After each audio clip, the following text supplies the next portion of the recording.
Hey guys, I'm Levi. And I'm Cameron. And today we're back on our podcast, Mind Games. Hey Cameron, have you ever heard of Keith Hardwick? No, I haven't. He was arrested and put in prison for 33 years on bite mark analysis that was turned out it wasn't his bite marks.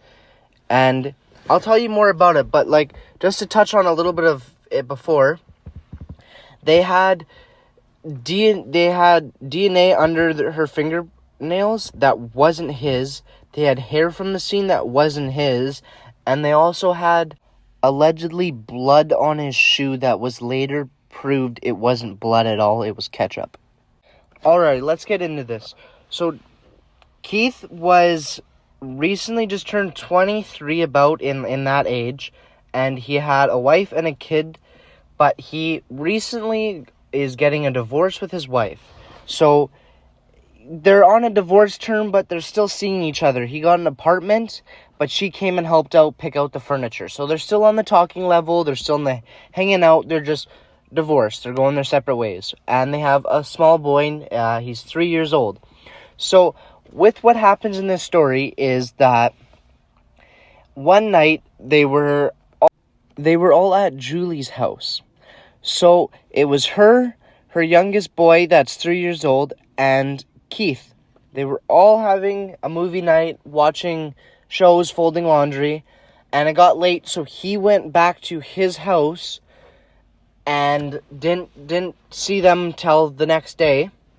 So the next day comes around, and he's at work. He forgot his lunch at her house, so he's calling her, seeing if she can come drop the lunch off type thing, and he called her 6 or 7 times within the span of an hour, 2 hours, and didn't get an answer.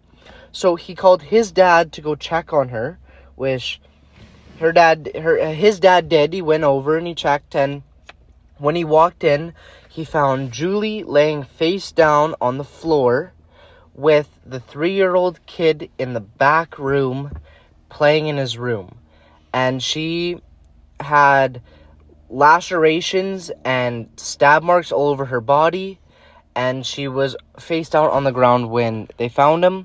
The dad went and checked on the kid first, then called the cops, and Keith had a radio, so he was already ahead of it, and he heard about it, so he said that he was on the scene and he was ready to go, and he ran in to find his now ex-wife is laying on the floor, and his son is in the back room. He also did, I think it was 8 or 9 different interview type things with them. He did a polygram type thing to prove that it wasn't him, but they found a bite mark on her body that was supposedly a bite mark, that it was him. Even though that the DNA under her fingernails didn't match, the hair in her palm of her hand didn't match to him. None of this matched him, but they still got him on that. Isn't that bizarre, Cameron? That is crazy. This seems like an interesting investigation going on. So he got out 33 years after, when the trying to think of the word, the Innocence program came out. He wrote to them, and 33 years later, someone started looking into it. There was one eyewitness they had said that they could see Keith's truck parked in the driveway the whole day, the whole time, all night long, even though that he was suspected to leave. Well, 33 years later, they proved that standing where the guy said he was standing, you could not see her driveway or see if there was a vehicle in the driveway. So he was just kind of full of it himself, which, I can't believe someone would do that, do false testify, something like that. It's bizarre, isn't it? That is bizarre, yeah.